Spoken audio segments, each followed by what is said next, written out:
नमस्कार दोस्तों, आप सभी का स्वागत है। आज मैं आपको एक ऐसी कहानी बताने जा रहा हूँ। अगर आपका भी कभी दिल टूटा हो, चाहे लड़की की वजह से या किसी भी और वजह से, तो आपको आज ये कहानी जरूर सुननी चाहिए। क्या पता इसको पढ़ने के बाद आपके अंदर परिवर्तन की लहर दौड़ जाए। अगर ऐसा हुआ तो यकीन मानिए मेरा ये वीडियो बनाने का मकसद पूरा हो जाएगा। तो चलिए अब आपका ज्यादा समय ना जाया करते हुए मैं इस कहानी को शुरू करता हूँ। उससे पहले वीडियो को लाइक कर देना, चैनल पर नए हो तो भी सब्सक्राइब जरूर कर देना। तो चलिए शुरू करते हैं। दोस्तों, विपुल नाम का एक लड़का था। बहुत ही खुश मिजाज किस्म का आदमी था। कुछ दिनों पहले ही उसका कॉलेज में एडमिशन हुआ था।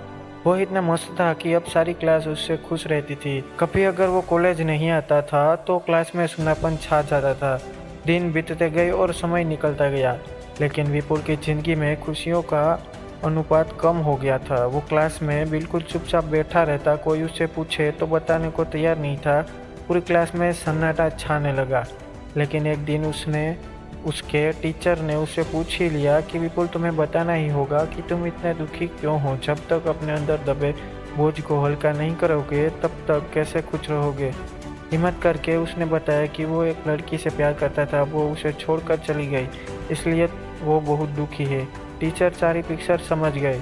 उन्होंने कहा कि तुम शाम को मेरे घर आ सकते हो। उसने कहा हाँ जरूर। जब विपुल शाम को टीचर के घर गया तो उन्होंने उससे पूछा कि तुम क्या लेना पसंद करोगे, चाय या लेमन शरबत। उसने कहा लेमन शरबत। जब उन्होंने शरबत बनाया तो उसमें नमक काफी ज्यादा डाल दिया, और जब विपुल भाई ने वह लेमन शरबत पिया तो एक घूंट पीकर के मुंह बिगाड़ लिया और टीचर को कहा, सर ये क्या बना दिया आपने, इसमें नमक बहुत ज्यादा है। तो टीचर ने कहा, विपुल कोई बात नहीं, मैं तुम्हारे लिए दोबारा शरबत बना सकता हूँ। विपुल ने कहा, लेकिन सर उसकी कोई ज़रूरत नहीं है, हम इसी शरबत में थोड़ा पानी और चीनी डालकर इसे अच्छा बना सकते हैं। टीचर ने फिर पूछा कि क्या। विपुल ने भी यही जवाब दिया। अब टीचर ने कहा कि मैं तुमको यही बात समझाना चाहता था, इसलिए मैंने जानबूझकर लेमन शरबत में नमक ज़्यादा डाला, और तुम्हारी ज़िंदगी में भी नमक ज़्यादा हो गया है तो तुम सिर्फ उसमें ज़्यादा से ज़्यादा चीनी मिलाते जाओ। कुछ ही दिनों बाद नमक की मात्रा कम हो जाएगी और आपकी ज़िंदगी पहले से भी खुशनुमा बन जाएगी। विपुल के गुरुजी चाहते तो यह सीधा सीधा भी समझा सकते थे, लेकिन आप सभी जानते हो सीधी बातें इतनी आसानी से कहाँ समझ आती है। जो ज्ञान प्रैक्टिकल से मिलता है वो हमेशा याद रहता है, और ऐसा जिंदगी का ज्ञान तो हम उम्र भर नहीं भूलते। अब विपुल के जीवन में चीनी की मात्रा बढ़ने से खुशियाँ बढ़ रही थी। उसने अपने गुरु के चरण स्पर्श किए और उनका धन्यवाद दिया। अगर वह इन बातों को अंदर ही अंदर दबा के रखता और विरह की अग्नि में जलता रहता तो गुरु कैसे समझ पाते। मैं भी आपसे यही कहना चाहता हूँ, अगर आपका भी किसी ने दिल तोड़ा है तो बार बार उसके बारे में मत सोचिए।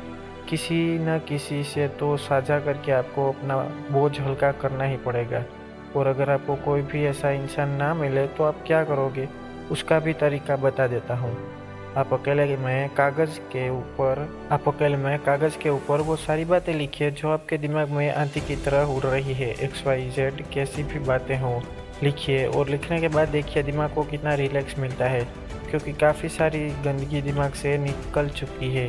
बाकी की स्वत ही निकल जाएगी। अब आपको इस कागज़ का क्या करना है, इसको फाड़ दीजिए, आपका काम हो गया। देखो यह तरीका मेरा खुद का आजमाया हुआ है और यह कारगर है।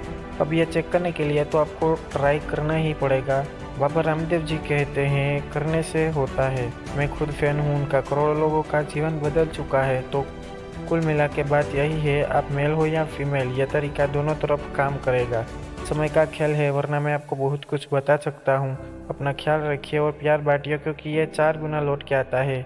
आपको यह कहानी कैसी लगी कमेंट में बताना, और चैनल पर नए हो तो भी सब्सक्राइब कर देना, साथ में घंटी जरूर दबा देना। तो मिलते हैं अगली वीडियो में, तब तक अपना ख्याल रखना। जय हिंद, वंदे मातरम।